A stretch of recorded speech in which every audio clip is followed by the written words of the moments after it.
let's talk about your book, Back to Earth: What Life in Space Taught Me About Our Home Planet and Our Mission to Protect It. Um, as I said, I loved your book. I needed it with all that's going on in the world. It was such a beautiful, optimistic view of what we need to do. But I want to start with the exciting stuff too. It's all exciting, but you're an astronaut and an aquanaut. You lived 100 days in space and 20 days plus underwater.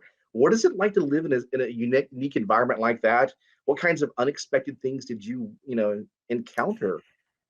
I think, well, one of the things I think that's interesting is how just really wonderfully, like, going to live and work underwater and, like in the Aquarius habitat for, I think we were there 18 days, like how perfect that is an analog to what it's going to be like to live and work in space. And that's everything from the fact that, Aquarius, it's about the size of a school bus. That's about the size of one of the modules, on the space station.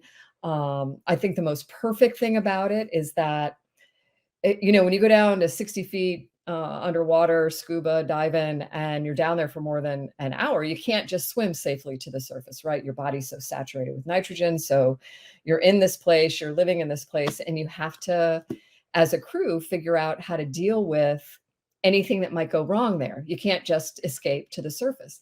And the same is true on your space station, right? You can't just jump in the spaceship anytime you want and bail and head back to Earth. So just perfect in every way, from the way we live there and the way that that we work there as a crew, the science we're doing, the exploration we're doing.